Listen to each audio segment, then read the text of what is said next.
გურამ გელოვანი განსაკუთრებული მნიშვნელობის ხელოვანია. გადაუჭარბებლად შემიძლია ვთქვა, რომ მას თავისი ადგილი აქვს მე-20 საუკუნის ქართული მხატვრობის ისტორიაში და მან თავისი სიტყვა თქვა.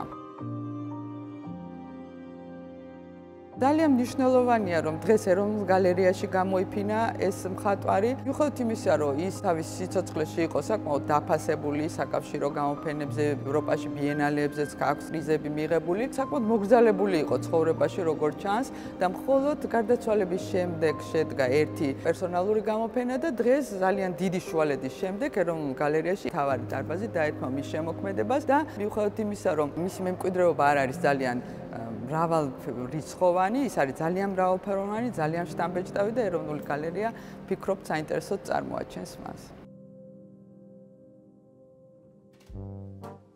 როდესაც მის შემოქმედებას გადავავლებთ თვალს, კვეთება ძალიან ფართო შემოქმედებითი დიაპაზონის მქონე მხატვარი. დომინირებს მასთან ერთი ჟანრი, პორტრეტის ჟანრი და ამ ერთი ჟანრის ფარგლებში გვაქვს საოცარი მრავალფეროვნება სტილების, მანერების და თითოეული მათგანი საყურადღებოა. ის იქნება რაღაცა კლასიკური, დასავლური ფერწერულ ტრადიციაში შესრულებული პორტრეტები, თუ სრულიად ესეთი იმპროვიზაციული, იმპრესიონისტული მანერით შესრულებული პეიზაჟებიც და პორტრეტებიც, მაგრამ ის რის გამოც მან დაიმკვიდრა თავისი რაღაცა განსაკუთრებული ადგილი ქართული მხატვრობის ისტორიაში, ეს არის მისი მონუმენტური ფერწერა. ესეთი იყო დროის მოთხოვნაც და თვითონ აქვს მას ესეთი ჩანაწერი, რომ დიდ იდეებს სჭირდება მონუმენტური ფორმა და ძალიან ბუნებრივი და ორგანული არის სწრაფვა ხელოვანების ამ მონუმენტური პანოების შესაქმნელად და საინტერესო რომ ისტორიულად ქართულ მხატვრობას აქვს დიდი ტრადიციაც მონუმენტური ფერწერის. მხოლოდ აქ ახალ ეტაპზე, ახალი დროის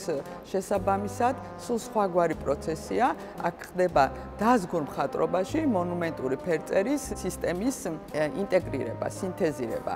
ეს საკმაოდ რთული პროცესია. ამ პერიოდში ჩვენ გვაქვს რაღაცა მთელი რიგი ნამუშევრების, ამ სოციალიზმის მემკვიდრეობათ აღექმება ისინი ძირითადად. გვარად ეს არის დათბობის ხანა, პოსტსტალინური პერიოდია. ოდნავ შემსუბუქდა ესეთი წნეხი ფორმალიზმის მიმართ ესეთი ბრძოლა, რაც გამოცხადდა მოგეხსენებათ 30-იან წლებში და რეალისტური ფიგურატიული მხატვრობა იყო ერთადერთი მისაღები ხაზი.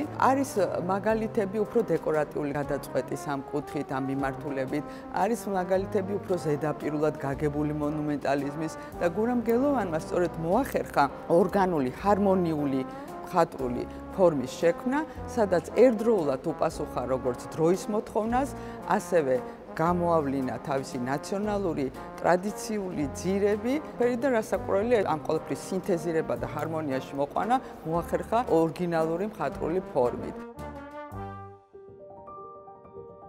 ესეთია მისი ახალგაზრდობა, პირველი შედევრი, რომელიც 57 წელს სულ ახალგაზრდამ შექმნა.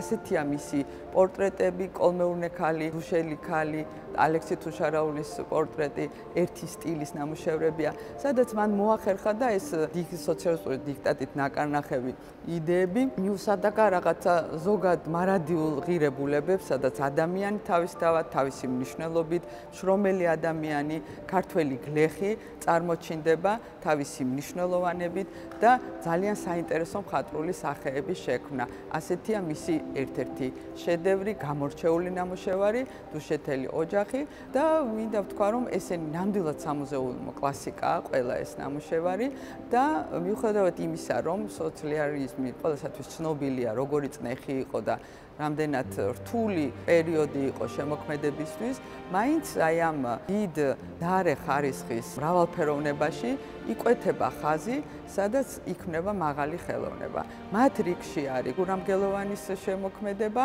და დღეს არის ეს მარტო ჩემი აზრი, უკვე გასული საუკუნის 80-იან წლებიდან შეიმჩნევა აი ამ რაღაცა კლიშეს დარღვევა, რომ სოციალიზმი არის მხოლოდ დარე ხელოვნება და მხოლოდ ყალბი პატრიოტიზმით შექმნილი, კლებად საინტერესო ხელოვნება და კიჩი და ეს ესეც იყო, მაგრამ შეგვიძლია ჩვენ აი ამ დიდ მრავალფეროვნებაში გამოვარჩიოთ ნამდვილი მაღალი ხელოვნების ხაზი, სადაც იდეოლოგიის მიღმა დავინახოთ მხატვრული ფორმა. გურამ გელოვანთან შეგვიძლია ვთქვათ, რომ იდეოლოგია არის არა ნაკლი, არამედ ორგანული თვისება აი ამ მიმართულების მისი ნამუშევრების.